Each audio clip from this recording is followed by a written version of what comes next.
Finished my food. Finished your food. How do you feel now that you finished your food? Had to clear my throat, sorry. I had to clear my throat. Okay, we get it. Also, I was like looking at my so I went to the bathroom, you know, as one does, and obviously I have mirrors in the bathroom and stuff. And so obviously I've known I was growing a lot of hair around like my jawline and stuff. But now it's just kind of patchy, so I feel like I actually have to I might have to shave for the first time, and I don't know what to do.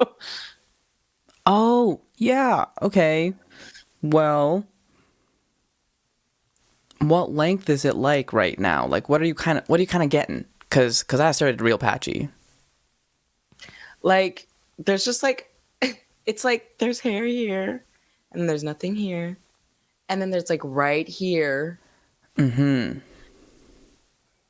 Well, because of this area being a part of it, I know that you don't want this area, so feel free to just shave it. Yeah. And I know you know how to use a safety razor. We love a good Venus like 6-blade. I have this one. Wait, I'll show you. Yeah. Oh.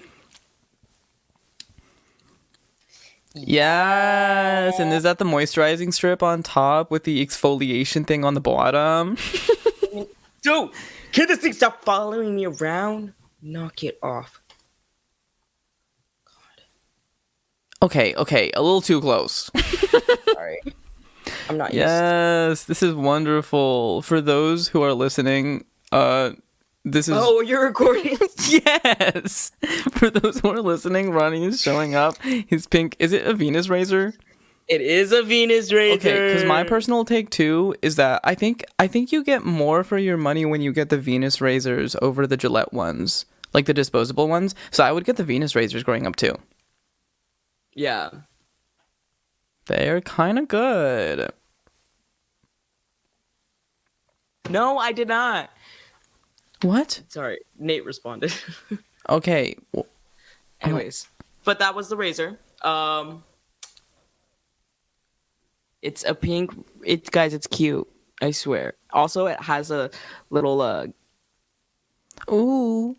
Ergonomic finger grips. Exactly. Yes. Exactly. You know, you could be delicate with it. Ooh, yeah. Don't get crazy with it. Yee. One thing that sucks about consumerism is that handles for different types of like razors that you can buy different, what's it called? The replaceable blades for, like the replaceable blade sets for. Uh-huh. The handles go out of date and then like the companies stop producing them and then you can't buy any more of the razors, or like the company will go out of business and then you can't buy the razors anymore. And it's just like, okay, well now I have to switch to something else. No, yeah. Thank you so much.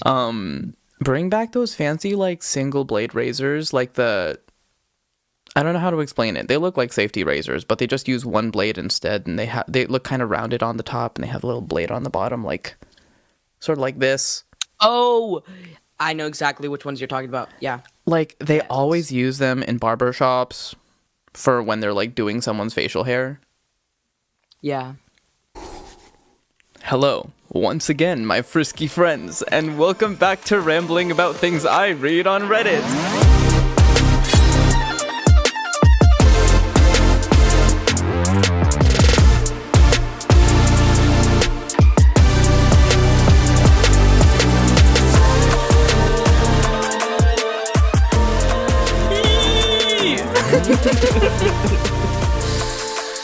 I'm with my favorite neurodivergent person to talk about something gruesome and truly saddening. I'm your host, Brandon Amore. And I'm your co-host, Ronnie. And we, but mostly I, want to ask you, have you ever driven down the street and seen a house that just seems off? Like, it's stuck in time and everything just feels like it's in the wrong place at the wrong time. Well, we're going to Los Angeles today to see the seemingly quiet neighborhood of Los Feliz. Okay. There, perched on a hilltop overlooking the city, sits a mansion that's been there for over 50 years. This isn't your typical abandoned house story. This is a story of a brutal murder, a fractured family, and a mansion left untouched as a monument to that fateful, tragic night. Join us as we delve into the chilling mystery of the Glendower Place mansion. We'll hear from neighbors who've witnessed the mansion's slow decay, and from the current owner himself, a man who seems to have an unexplainable attachment to this house of horrors. So grab your flashlights, lock your doors, and turn on lane assist, because we're about to take a trip down a dark and stormy memory lane. I thought you were gonna say, have you ever driven down a road? Was it crispy? Right. Dude, It's an important question. this center stage. No, it's fine. It's nice. It's like we have a film crew. You tell your girlfriend what I've been. And then you said fracture, and I said, Guys, we didn't say anything. I'm saying. 1959 marked a dark year 1959. for Los Feliz. A man and his wife were found dead in their 5,050 square foot mansion. Okay, I don't think it's funny that they were found dead. I am just astonished by the 5,050 square foot mansion. On top of a hill, too. Especially in 1959. No, I know. Okay. Real. Okay. Real. Their eldest daughter, who was 18 at the time, was injured very badly and barely escaped with her life. Her two younger siblings were later escorted from the property by police. Oh. So, okay. Yeah, I would like, yeah, okay. Damn, how old are they? How old were they? Again? How old were they? Oh, we'll get to Yeah. that. We'll get to that. Don't even worry about it. I've laid this out for us. I've laid this out. The house still stands empty 65 years later, but there's much more to it than just rotting wood and a broken past. So let's take a look into its history. This next part of the episode was researched and compiled by the Los Feliz Murder Mansion podcast / docu-series. They created perhaps the most in-depth documented study of this house, and I highly recommend their 7-episode series and their website at thelosfelizmurdermansion.com. We're citing our sources. We're citing our sources, guys. They did a really great job. Anyways, I'm going to reference their timeline along with some images and documents they've found for the rest of the episodes. But definitely watch, listen, and read along with their series for more meticulously detailed coverage of this case. Because as much as I'm doing a long coverage compared to what I normally do, they absolutely nailed it. Definitely look into what they did. Really I can only take us so far with a Google Doc and a seltzer. Speak that, princess, for real. Okay, so I'm gonna open up their timeline. Let's get into it. Let's get loud. What do you think? How much do you know about this at all? If you've heard of it, like in any way, shape, or form. Gonna be honest, I don't think I've heard of this one. Nice. So, Interesting. Okay. Yeah. Hold on. We're Usually when I opening hear up the like timeline. LA like crimes, I usually know from whatever my parents tell me. If it was like I feel like older. because your dad was a police officer, that ends up making it so that you can... I feel like you were more updated with current events in terms of crime stuff. Yes. I mean, current events meaning whatever he talked about after work. He did not talk about work. Oh. NDAs. So, okay. We're starting with the history of the house. This is the timeline. This is the timeline. What's the timeline? The shoe matchers commissioned Harry Werner to design their Los Feliz Heights mansion. This happened on June 23rd of 1920. Non-specific. Okay. Sometime in 1921, the shoe matchers move into their new Los Feliz Heights mansion. Shout out the Roaring 20s. No, literally, shout out the Roaring 20s. I mean, not really, but I feel like we're living the worst. We're living we're in a different version of the Roaring 20s. Horrid 20s. So nothing good has come since 2020. So We're in the think like about screeching concerned 20s. Think about it. In our 20s. In our 20s. Damn Live in the it. 20s in our 20s. Live in the 20s in our 20s. Yeah. Wow. Oh. Okay. Okay. Okay.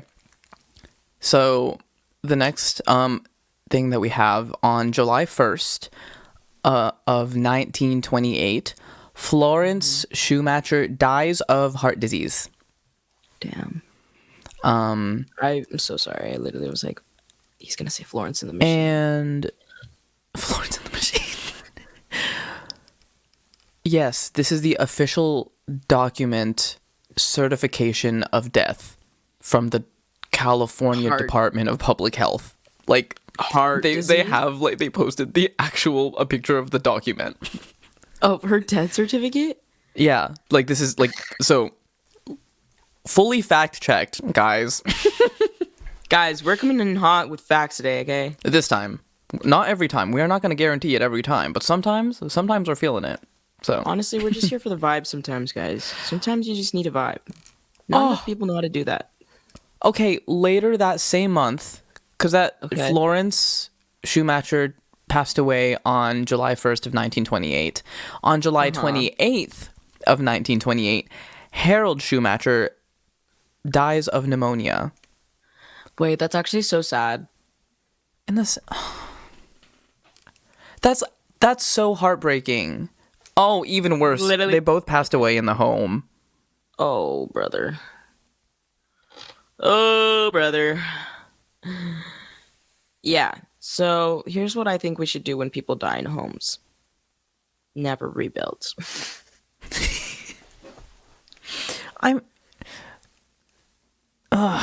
But the thing is, I feel like people have existed long enough that no matter where you are, realistically, someone has to have passed away there before at some point, right? You're like, don't tell me that. That's not real. Like, no, it's not.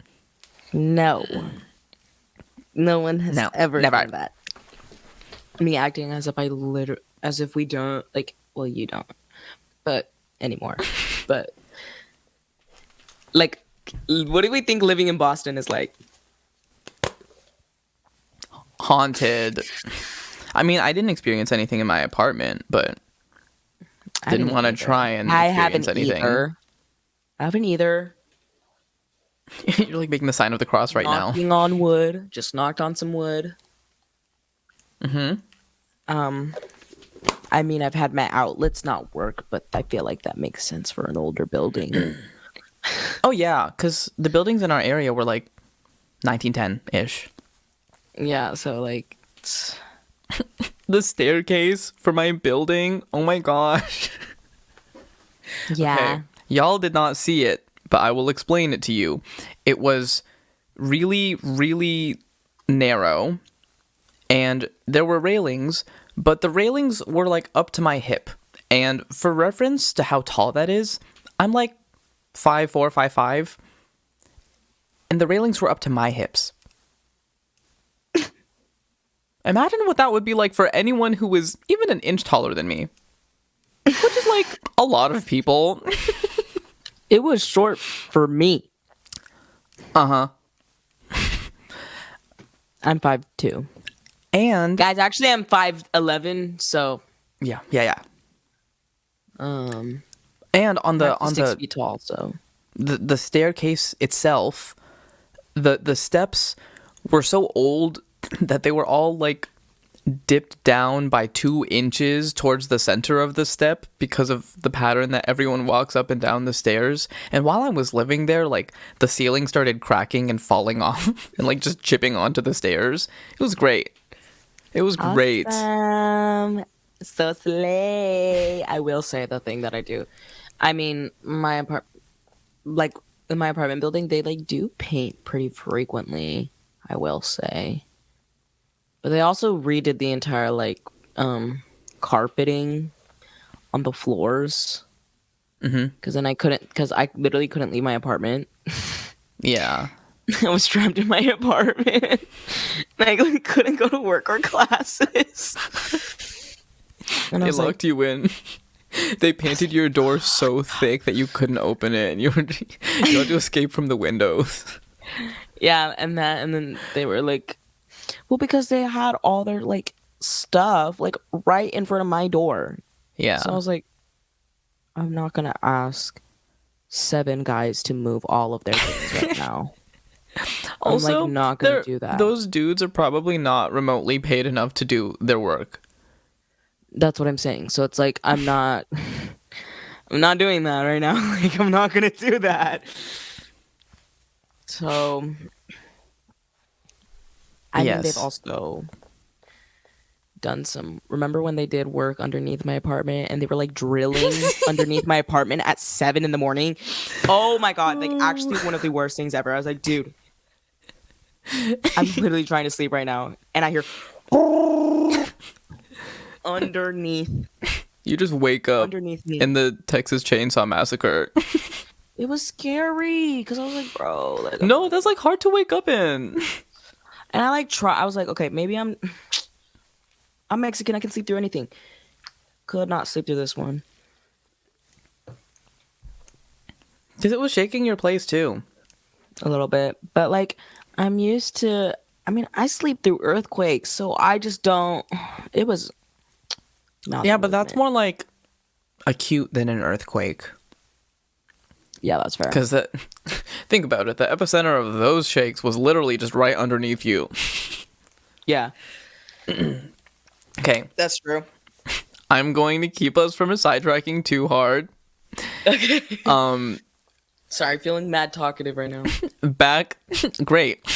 Back to July 1st of 1928 to August 20th of 1928.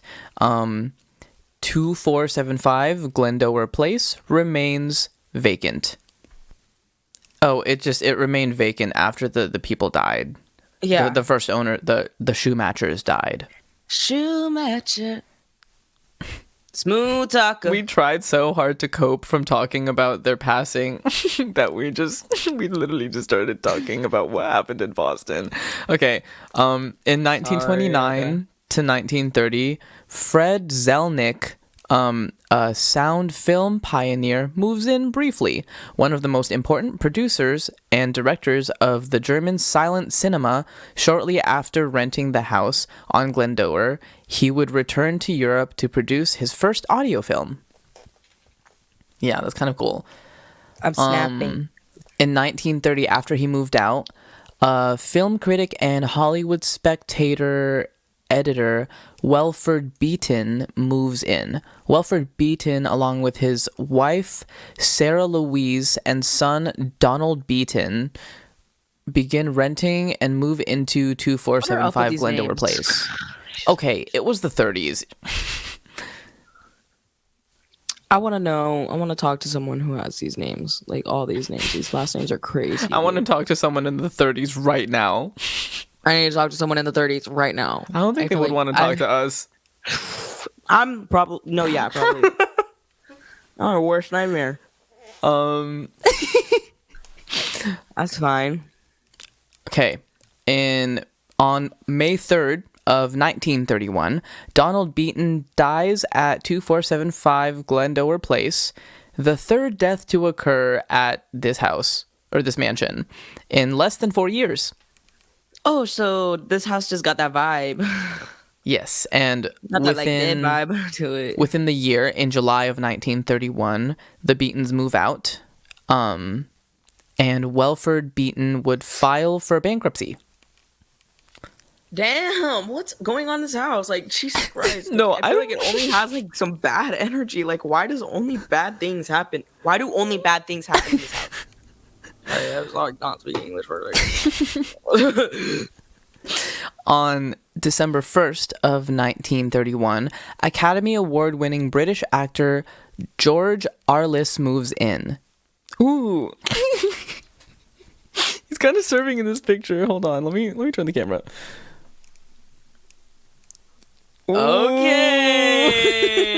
Okay, work, yeah. But ooh, stop shaking. Ooh, my camera is shaking. So sorry. Shake a shake. Wow. Shake a shake. Bust it up. So he moves in, known locally for walking his 6 mile commute to the Warner Brothers Burbank studios every day. Oh, wait, that's kind of cool. Wait, repeat that one more time. I'm so sorry. He was known locally for walking 6 miles as his commute instead of driving or anything. He would just walk to the Warner Brothers Burbank studios. He was in Los Feliz? Yes. That's not that bad, honestly, so I get it. Yeah, no. So I'm just like, ooh. It's me when I have to walk a mile to somewhere. I'm like, oh, brother. But also, like, you do it in Boston all the time without realizing it. If there's one thing that my Apple Watch has told me, it is that I would accidentally walk 10 miles a day in Boston just because I needed to do things. No, like, genuinely, I walk around so much, like... Because I would check my watch, and I was just like, hello? I feel like I've been sitting in bed all day. But, like, I also had to go grocery shopping, or, like, see someone, or go to class, or go to work. And that added up, and I had no idea how much it would add up. But the fact that you don't even have to really consider having a car in Boston, ooh, that's really that's really nice. I love being able to rely on public transportation. Was that sarcastic? No. I mean, did it sound sarcastic? Yeah. Fuck. Sorry. I mean, I do love it. I love it, but I hate it a little bit too. Because it's like, there is a certain freedom. Should it be free? Yeah, it should be completely free, but... It's public transportation. Highlight, underscore, italicize, circle, bold, public. Like, do you have to pay for public school? No, technically. They're like the T, so then it's like, right now they're changing, like, instead of like having like a Charlie card or like getting a ticket at one of those things, one of the little kiosks, they're doing the thing that New York does where you can just pay where you can just do tap to pay to like go through. Whoa. I feel like that's a lot easier. It is. Yeah, because I went to New York, I was like, okay, I hated those stations. No, because I'm like, fuck, I don't have time to stop right now, dude. Like, it felt like I was walking up to an ATM, but like an ATM that just said ATM on it from a non-specified brand that like barely works.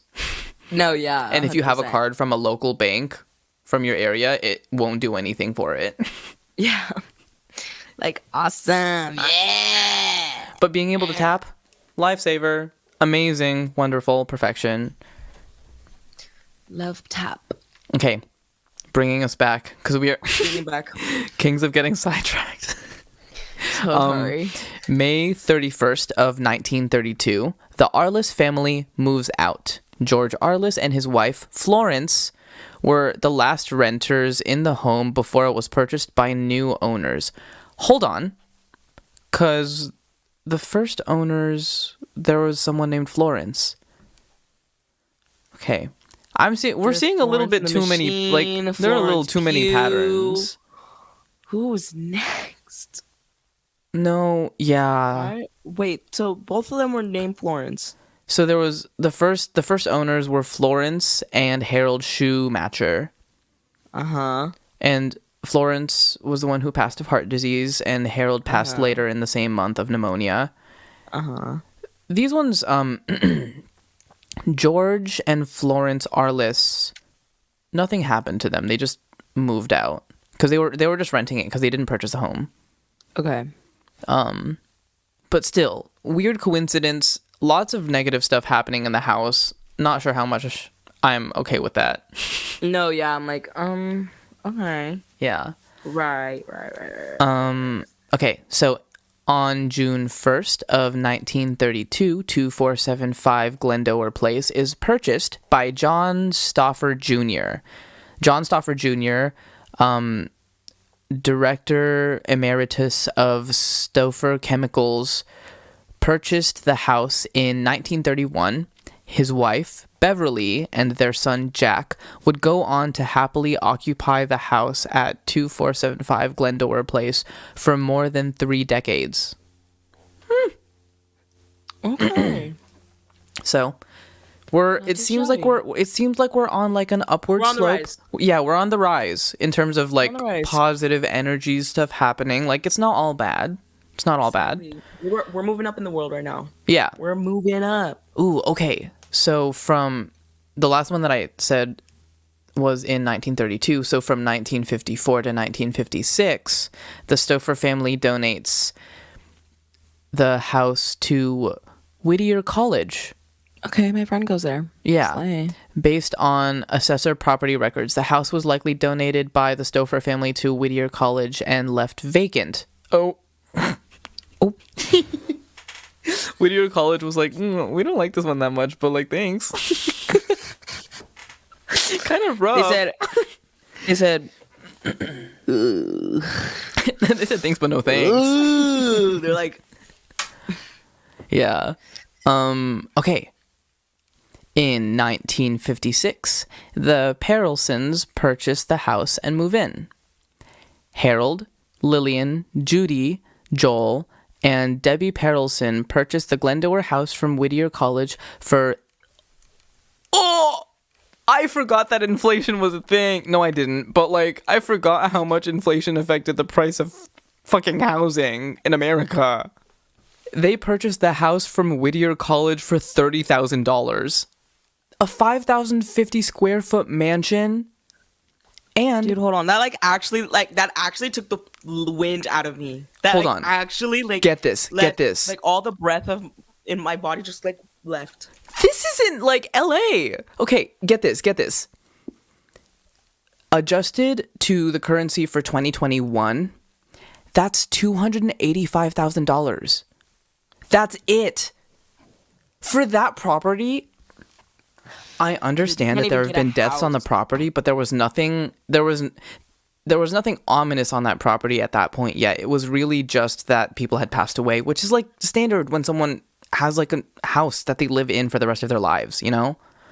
Bruh. So that is absurd. That is a great sized house for the amount of for 3 kids. A family with 3 kids. A little too much space. No, not actually, but like, I mean, maybe a little bit. But like, for 30,000? Oh my god. On top of a hill. On top of a hill. I wish. Okay. I wish. Sorry if you hear my upstairs neighbor's and here, garbage disposal. On December 6th of 1959, Harold and his wife were found dead, and the daughter, 18-year-old daughter Judy, was badly injured before she escaped, and Judy's younger siblings were the ones escorted out later by the police. So it gets really nasty real quick. So, what was the first guy's name? What was the original owner's name? The guy. Yeah, no, I knew you were going to catch this because this is insane. Because the first owner's name was Harold. And the purple crayon. So, Harold was the first owner's name. There was also the coincidence of Florence being a name of an owner of the house twice. Yeah. So, and then... Bad coincidences. I literally hate that. Okay.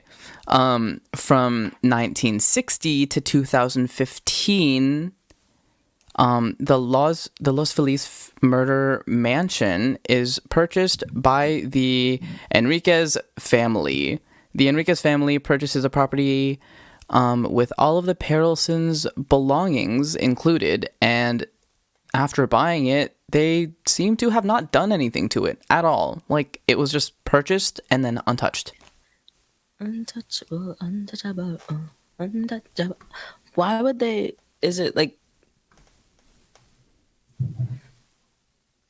Then why buy it? I don't know. I couldn't find as many reports on like why they wanted it. Then like, why do you want it?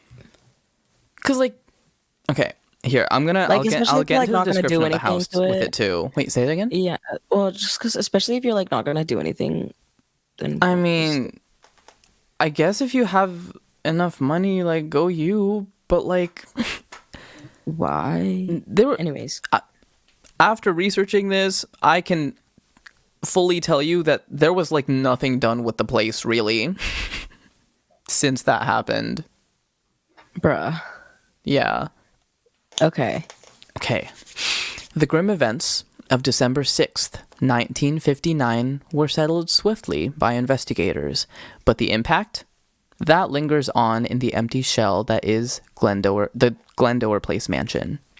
Years of neglect have taken their toll. The once manicured grounds are littered with gopher holes and overgrown with post-rain greenery, doomed to turn brown under the summer sun. A half-empty pond with weeds snaking through the cracks of the crumbling asphalt driveway are... The house itself mirrors the decay outside. Peering through the grime-coated, cracked windows reveals a scene straight out of a time capsule. Dust dances around the... cobweb drape furniture and vintage 1950s television set. Brightly wrapped Christmas presents sit on the table completely untouched. Also, if anyone heard a... My parents arrived at home and the garage was opening. Do not worry.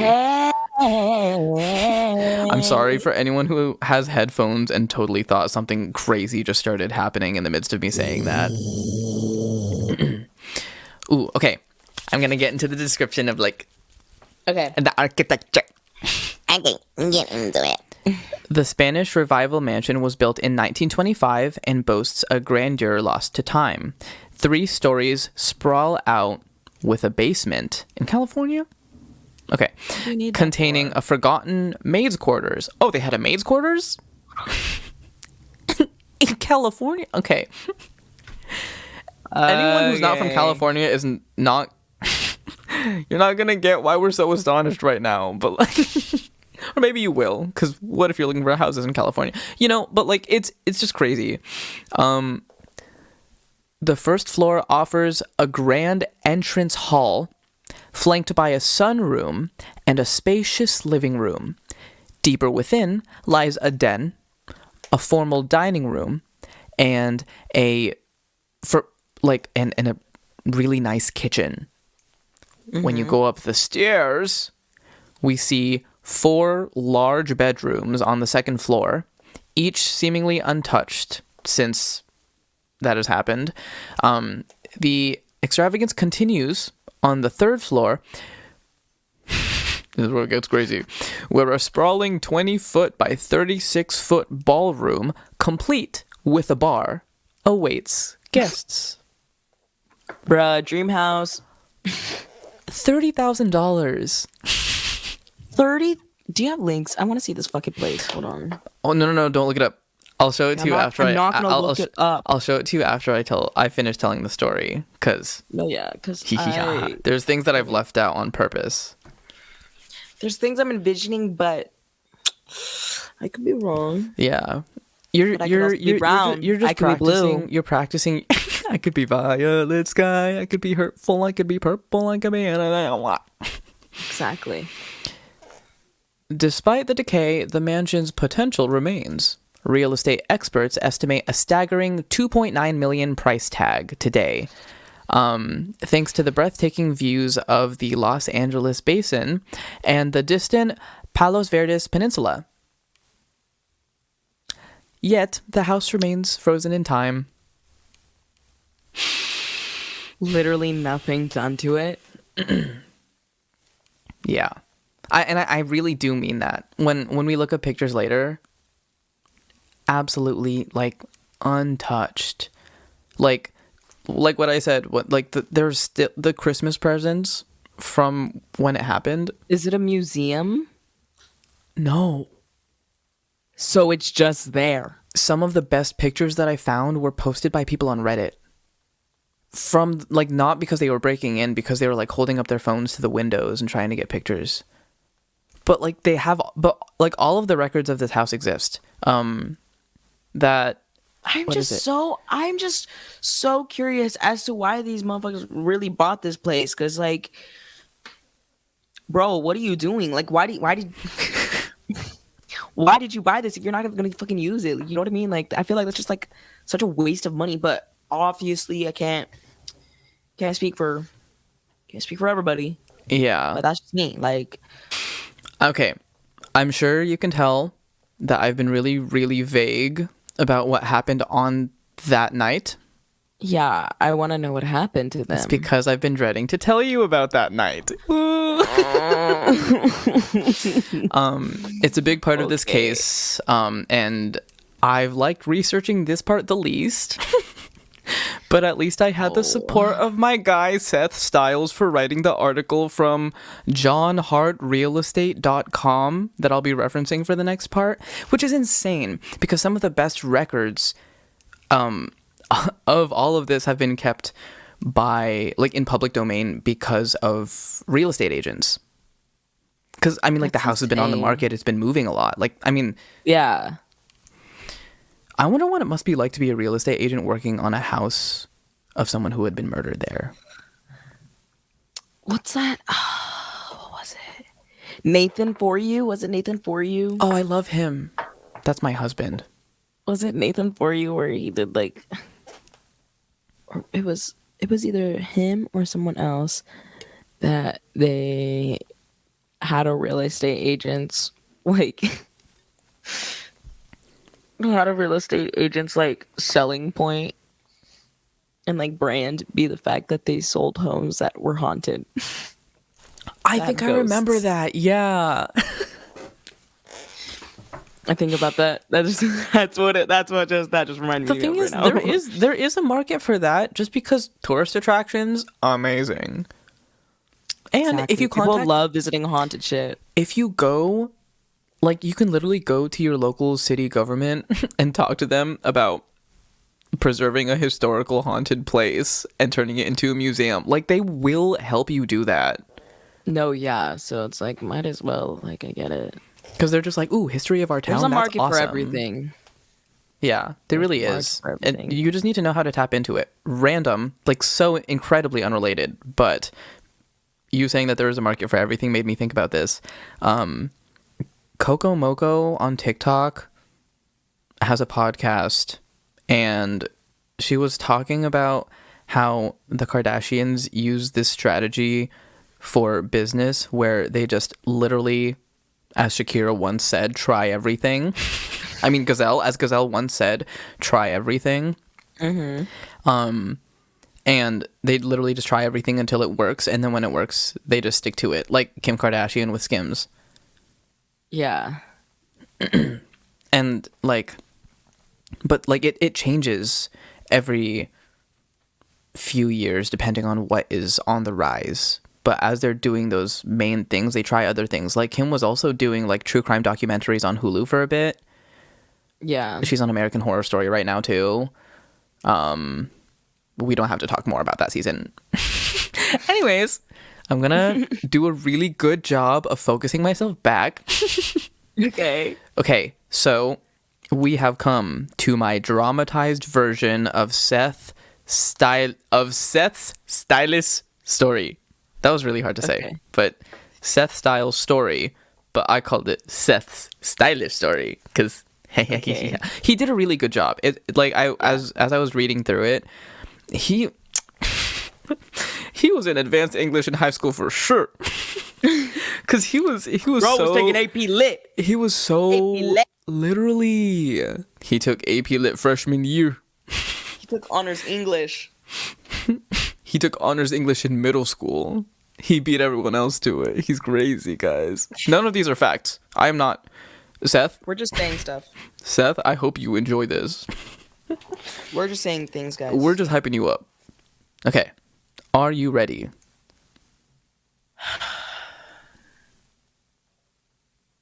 I guess. Okay. Hold on, let me...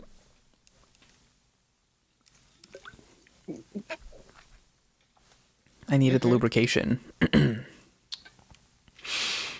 The stillness of Glendower Place shattered at 4:30 a.m. on December 6th, 1959. A blood-curdling shriek pierced the dark morning. Those nearby, soon after, heard a desperate, garbled plea. "Don't kill me." But the horror had already begun. Dr. Harold Perelson had silenced his wife Lillian with a single brutal blow from a hammer. But his murderous rampage wasn't silent. When he turned his weapon on his sleeping daughter, Judy, his aim faltered. Judy awoke to a nightmare unfolding, and she was bleeding, but she was alive, and terrifyingly aware of the danger she was in. Her pleas for mercy were met with chilling indifference. Harold's response, the cold commands, "Lay still," and "Keep quiet." Dazed and bloodied, Judy fought past the crazed man in front of her. Finding her mother's lifeless body, a fresh wave of terror propelled her out into the night. Down the cold stone steps she ran, a trail of blood marking her desperate escape. Her screams echoed through the once peaceful neighborhood, reaching the ears of concerned residents who scrambled to call the police. Judy's younger siblings stirred awake, their sleep abruptly interrupted by blood-curdling screams and commotion down the hall. Their father, a chilling presence, appeared in their doorway. "Go back to bed," he commanded, his voice devoid of warmth. Sorry, you're just really getting into this, and it's insane. You said, "Hold on, I am him." I'm okay. Anyone who's listening right now, are you a talent scout for voice acting? Because this is my audition. Okay. Read the damn thing. "Go back to bed," he commanded, his voice devoid of warmth. "This is a nightmare," he offered as a cruel reassurance. Ugh. Meanwhile, devoid of chagrin. Meanwhile, a neighbor, concerned by the commotion, approached the house. Climbing the steps, they hoped to confront Harold. However, their attempt was met with silence. Inside, the doctor retreated to his room, a final act of horrifying isolation. He swallowed 2 doses of Nembutal and a staggering number of tiny white pills. A deliberate escape into darkness where the police couldn't follow. When paramedics arrived, they were met with a scene ripped from a nightmare. Blood stained the once peaceful house, turning it into a bona fide hoarder.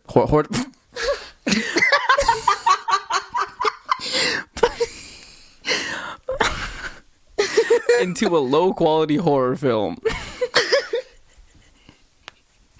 I thought too hard about it. I shouldn't have had the little sips of the seltzer before this.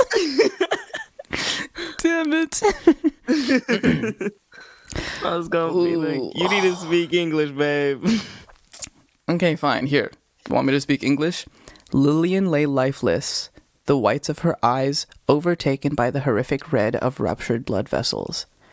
Later, the coroner would confirm she had not died from the blows from the hammer. She had actually drowned in her own blood after the attack.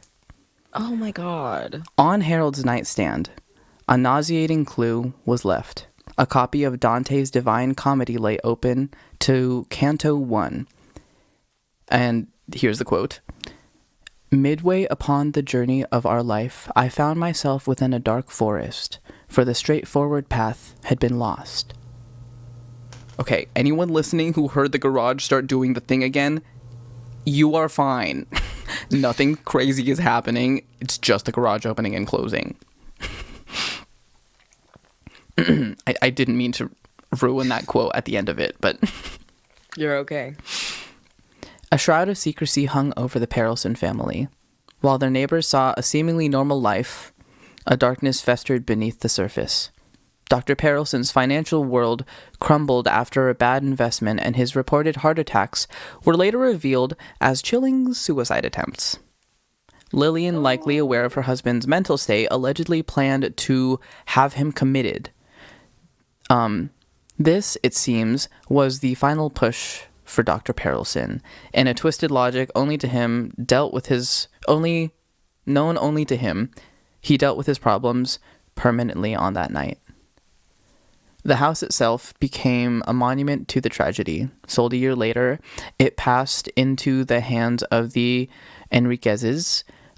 Whether they ever truly lived in the house nicknamed the Los Feliz Murder Mansion remains a mystery. Over the decades, fact and fiction blurred. The house stood frozen in time, and they didn't do much else with it. Really? Then why buy it?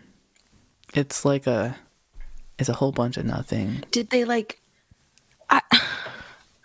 like trying to wrap my head. I'm like trying to think of every possible, do we know if they have a connection to They those were people? seen by neighbors moving some boxes in and out a little bit when they got the house at first, but otherwise nothing much else.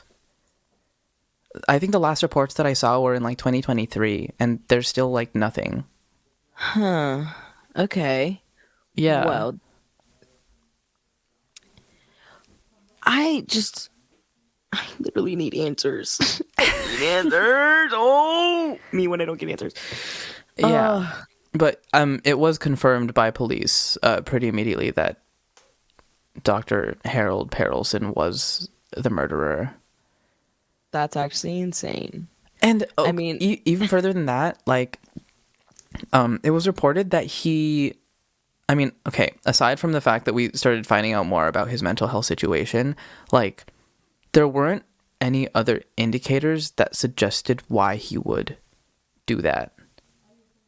no, yeah. They couldn't find anything else. The only real evidence that they were able to gather at the time, especially based off of what they have available to them in terms of forensic technology, they pretty much only had the evidence of the house and then Dante's Divine Comedy. With the midway upon the journey of our life, I found myself within a dark forest, for the straightforward path had been lost. Maybe it's a metaphor. I mean, it's definitely a metaphor. It's just one of those things where it's you couldn't have just told us the metaphor and not killed your wife and traumatized your children for the rest of time. No, for real, bro, you couldn't just speak your truth. Yeah. At least to your wife. I think it's possible that he was upset with her for trying to have him admitted. Oh, also, you know how I feel yeah. Okay, what were you gonna say? You know how I made that joke last night about blunt force trauma objects? The hammer was indeed a Ball-Peen hammer. I was gonna say, don't tell me it was a Ball-Peen hammer. It was. I left it out because I was Ronnie's gonna laugh too hard, and I'm trying to tell this story very serious. But now I can tell you it was a Ball-Peen hammer. Not the fucking Ball-Peen hammer. And you know what's crazy? What? That's exactly what I imagined too. Yeah, I mean... exactly what I imagined. Yeah. Little did you know, I was just planting subliminals so that you would be able to, have a better idea visualizing the case. Okay, I want to send you this link first. I'm going to send you the link for that website, the Los Feliz Murder Mansion. Uh-huh. With the timeline and stuff, so you can see the documents. It's crazy. They literally have clips of newspapers from the 20s from LA just like talking about the housing market and like the different places. It's so cool. I haven't ever had this much like real physical evidence of a place existing while I've been talking about stuff like this. So this is just very exciting. But this is all thanks to the people who made this. How's it going looking? I'm reading. Yes, they were in Los Feliz Heights. The luxury of vision.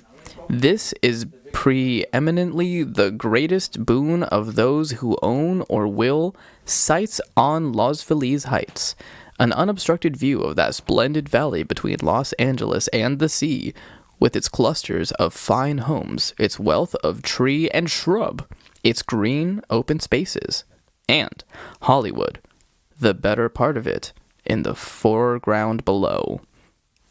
Okay, that's a compelling argument to move there. Like, I guess. Yes. Ronni, tell us what you think. Look at the pictures in the timeline. I want you to look at the pictures in the timeline. No, yeah. I was just, like, looking at all of that right now. Okay. Tell me what you think of the Shoematchers commission Harry Werner to design their Los Feliz Heights mansion. Oh, Next LOL. week. That's literally just a little screenshot. Okay. The little logo for Los Feliz Heights is cute. Yeah. I miss when logos were all just like handmade like this. This is all. They really got. Oh yes, but they fully had the certificate, the standard certification of death. Death certificates. Okay, occupation housewife. Really, F? No, that's not really though. Unless. What do you mean, not really? Unless she chose that. No, yeah, because like for anyone who wants that, that is such a. That's a serve. But I want. That's go you. Occupation wholesale fruits. Who is this? Nice. Harold Shoematcher. Harold. My theory is that because their lifespans were within that time period, they are probably the remnants of the families that were named after their jobs. Like their ancestors probably worked in the shoemaking industry and the pottery industry. Yes. And name then a father Potter. Fred Zelznick, kind of serving in that picture. Born in Iowa. They're from Iowa. Oh, they're from. He's from Kansas. They knew that the West Coast was where it was at. Why did I almost say the South Coast? The South Coast. Okay, so he died at 40 and she died at 41. Oh, because she was a year older than him. But they're only like a week apart from each other. Their birthday. Not even like something like that. Yeah. Like 6 days. Okay. Moving on to the next picture of Fred Zelznick. God, guys, Zelnick. Guys, I just did math. You literally did math. Be proud of me. I am. Okay, what do you think of Fred Zelznick? Why'd they give him... No, that picture is kind of cute. Like, why they... I'm like the where the hairline is, like... Oh yeah, they gave him like a really hard middle part, but it looks like it's so hard that it's like ripping out the hair that's in the part. No, right? Like, cause the part looks so thick. Yeah, his hair, he has enough hair that he doesn't look bald, but the hair is styled so that it's slicked onto his head so hard that he might as well be bald. Aside from that, he's serving. Whoever did his pocket handkerchief, horrible job. Absolutely horrendous job. Absolutely horrendous. Because the rest of the suit and everything, the way he's posing, the way he's his ring, his the way that he's holding the cigarette very dramatically too, and the backdrop, Yeah. He's serving otherwise. It's just someone needed to talk to his stylist. Not just someone. Yeah. Oh, yes. Donald Beaton dies at 2475 Glendower Place. Let's look at that picture. Okay, well, I clicked on it, and then it just took me away from it. I just zoomed in. Do you want me to read the article? I'll read the article. Okay. This is from the Los Angeles Times. Donald Beaton, 21 years of age, the son of Welford Beaton, editor and publisher of the Film Spectator, a motion picture magazine, died yesterday from the effects of a four-year illness, which started with an infection from a blister he received when playing tennis. His condition became serious approximately a month ago when he was confined to his bed. Beaton, a writer since 16, contributed to his father's publication and was its associate editor. In addition, he had written a book entitled Who's Your Hero?, containing his impressions and experiences in Hollywood. The book was accepted by the J.B. Lippincott and Company publishers until forced to quit because of his illness. Beaton was a student at Hollywood High School. He leaves besides his father and mother 2 sisters, Mary Beaton and Mrs. E. A. Bowen. Okay. Mrs. E. A. Bowen. Okay. EA Sports. To the game. He was a nephew of Kenneth C. Keaton, known as KCB, the columnist. He lived at 2475 Glendower Place. Funeral services will be conducted at 2:30 p.m. Wednesday from the Little Church of the Flowers in Glendale. The body will be cremated. Damn. I always forget how intimate these reports were.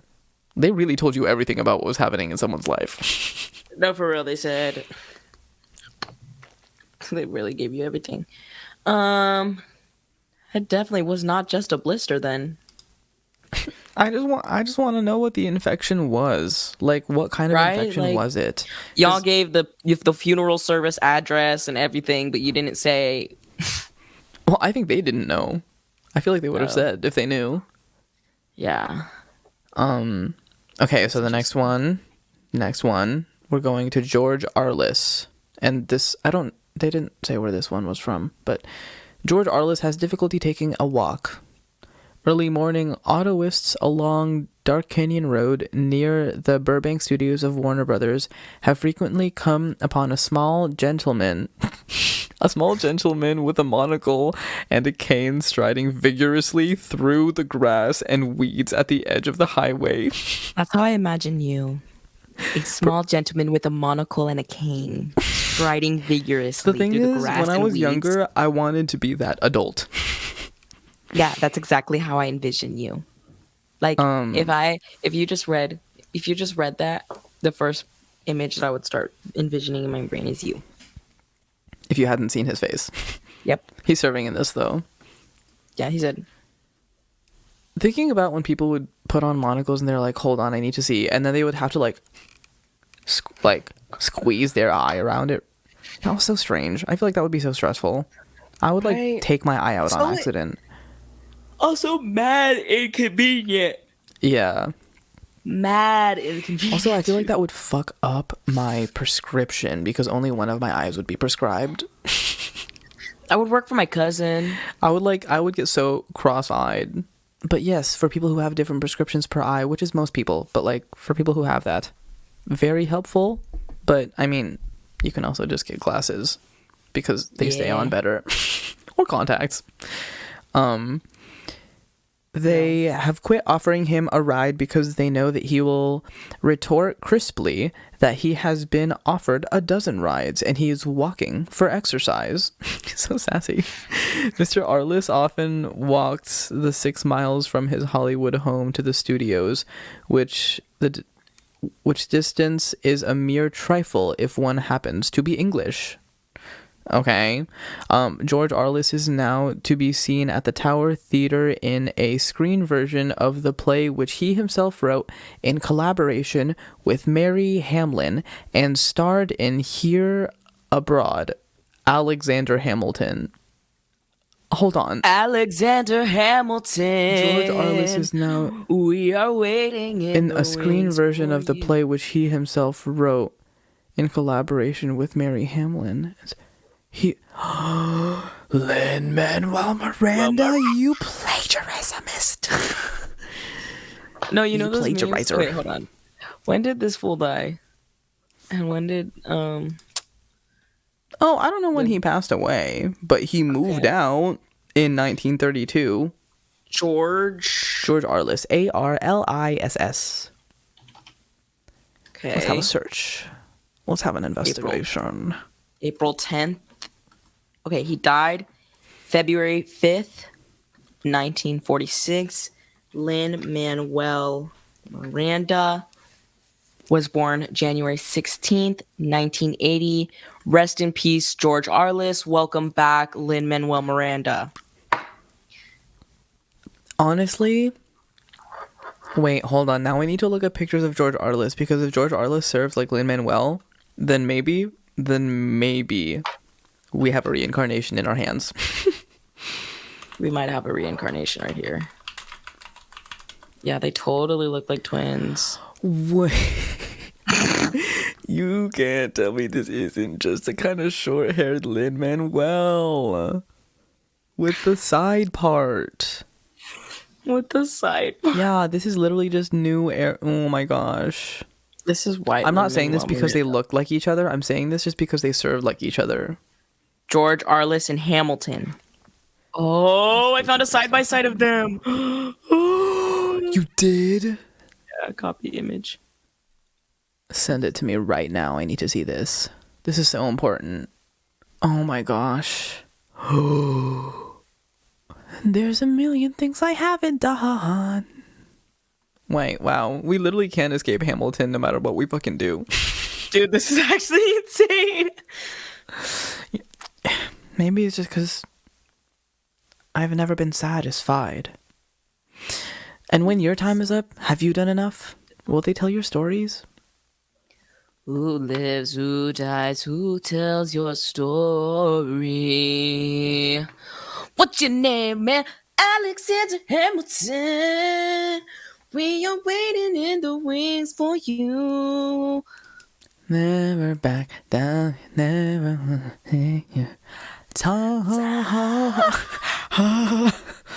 chomping on the microphone. Ooh, ooh, ooh. I have some pictures for you. Okay. Send. I have a link. So finally, Ronnie, guys, we are about to get to the part where Ronnie finally gets to see what the house looks like. Are we excited? Are we pumped?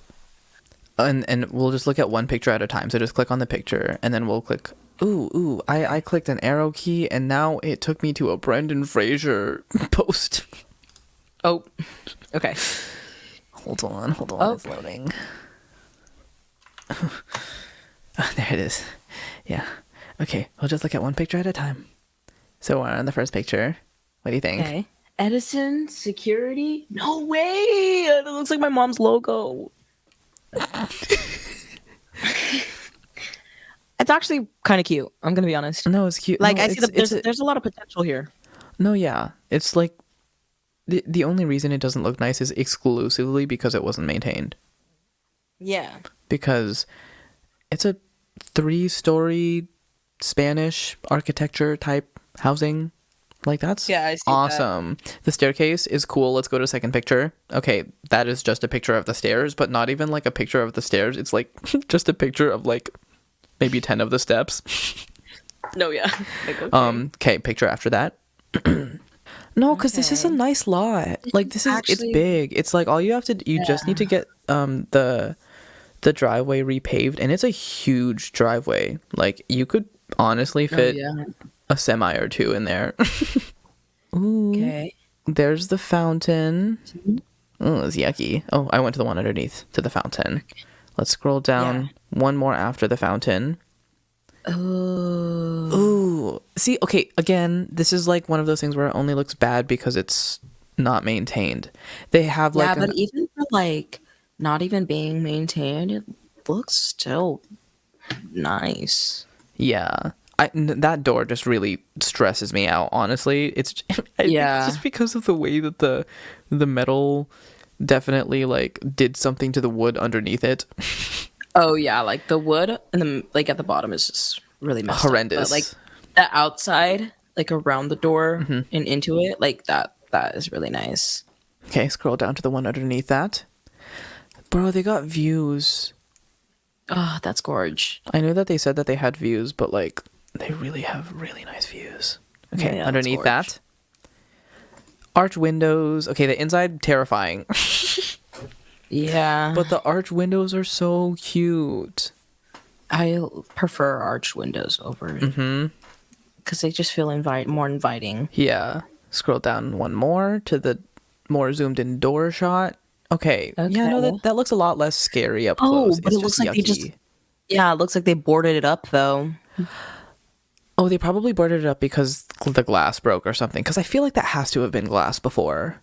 Because it's one of those front doors that has like a big opening, but there's like a tiny gate in front of it. It's shaped like an archway door. And the opening inside of the door is also shaped like a tiny archway door, but it's boarded up from behind, and there's a gate looking thing on the outside of it. Okay, scroll down one more. That's inside. Okay. So some very old furniture. Not the oldest looking furniture. Just super outdated. I like the snowman at the top. Yeah, the snowman is what you're latching onto right now. Scroll down one more. Oh, there was like a little balcony area on top of the front door. That's cuteums. I didn't even realize that that's what that was. That's cool.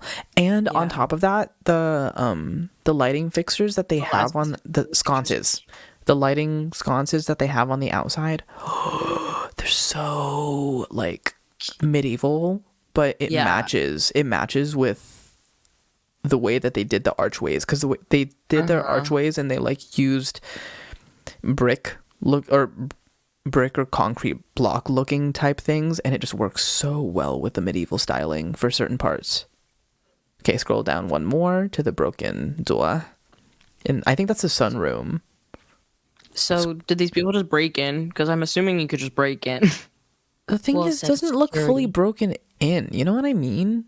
Yeah. It just looks broken. Yeah. Scroll down one more. It's abandoned. So yeah, the stuff is covered in tarps. Yeah, that makes sense. That has to be the sunroom. Scroll down one more. Yeah, more pictures of the sunroom. Oh, the sucky thing is that the interior of this house is so... Like, if you redid it, perfect for 70s. Oh my god. Scroll down one more. Oh my gosh. That's a huge... That's a long walk up to your front. No, for real. Imagine being big drunk. Staircase. Bro, imagine being drunk going up that. Your Uber drops you off at home. You ask your Uber to walk you up the stairs. I'm like, can you walk up the stairs, please? Please. Honestly, if you have enough money for this house... Actually, you don't... I know you need a lot of money for this house, but if you had enough money for this house, you could give them a cookie. You could buy them a cookie or something after they do that for you. Okay, scroll down underneath. Okay, we already saw that. One more down. Ooh. Oh. The little bar. The bar makes it feel so apocalyptic. I don't like that. Yeah, they have like this metal bar across some doors that they have. Scroll down one more. Oh, that's cute. They have a cute, like, they basically have this cute little, like, secret path in the backyard that you can go in that has a bunch of, like, overgrown trees over it. Oh, that's, Secret Garden. I love that song by Spirit Box. And then a picture of the backside of the house. Again, it's still cute. It's all cute. Ooh, scroll down even more. That's cool. The backyard area. Yeah. And it's not a lot of grass, but it's just nice that they have a lot of the open space there. No, yeah, this is like perfect for parties. And the balcony type things that they have are so nice. I really do like them. Scroll down one more. There's a chimney picture. Scroll down again. Another chimney picture. The chimney is not that nice. Like, why did you take so many pictures? Okay. Another angle. Ooh, I hate that. Shout out. It's just another angle of the barred door. Oh, I didn't realize that the shiny thing was a fireplace. It's a mirror fireplace. Okay. That is very like. That makes sense for the time. Yeah, it makes sense for that the time. That probably looked really good. That was such a flex. Oh yeah, 100%. Scroll down one more. Pretty much the same picture. Scroll down one more. Ooh. Okay. They just showed us the dirty screen on the outside of the windows. Like, why buy this if you're not even gonna like clean it? You know what I mean? Like, I feel like you can get in trouble for not taking care of a house if it's yours. You should. Right? Like, that's a thing, right? I mean, in some places, that's more prominent for places with HOAs. But that also like depends because like, well, I mean, actually, no. If they're not using this is a rich anything neighborhood. This is like a rich area in LA, so I think so. Richer. Yeah. Scroll down underneath the nasty screen to the big window. I love the big window moment. I love the little so cool. Moment. That's cute. That's very cute. I will say, as much as I do love big windows, though, I really do have a thing. I get so uncomfortable if my window, if I can't cover all of my windows before going to bed. Yeah. I don't want anything to see inside, and I don't want to see anything outside. Yeah.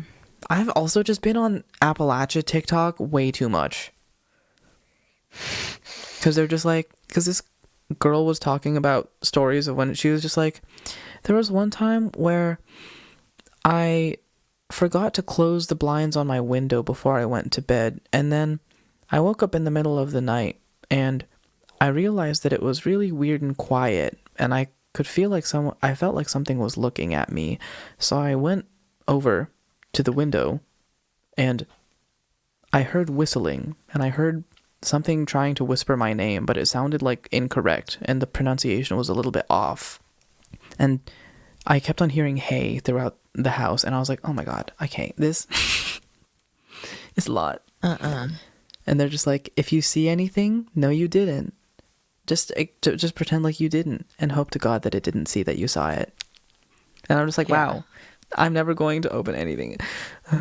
Because the stories that I hear from Appalachia are so closely, they so closely resemble the stories that my parents would tell about growing up when they had their like personal experiences with being like haunted in the Philippines. Oh, they have haunted Philippine stories. Oh, we need to do this. I'm gonna have to have a sit down chat with them. Oh, no, I was gonna see if we could turn it into an episode. They're listening. I was gonna record it. Hey guys, I want to know. Love you guys. You guys are awesome. I'll take voice memos and I'll ask my parents to tell the stories, and then I can like put them together into an episode. My dad has some. Ooh. I know for a fact that is the exact same thing that is being described in Appalachia, and that makes me feel so much worse because I'm just like, these two places are on the opposite sides of the world from each other. How do they have universal experiences with things like this? Anyways, I also wanted to do ones covering some like cryptids from Mexico too. There's one that I won't cover for your sake. And I won't say it out loud. Okay.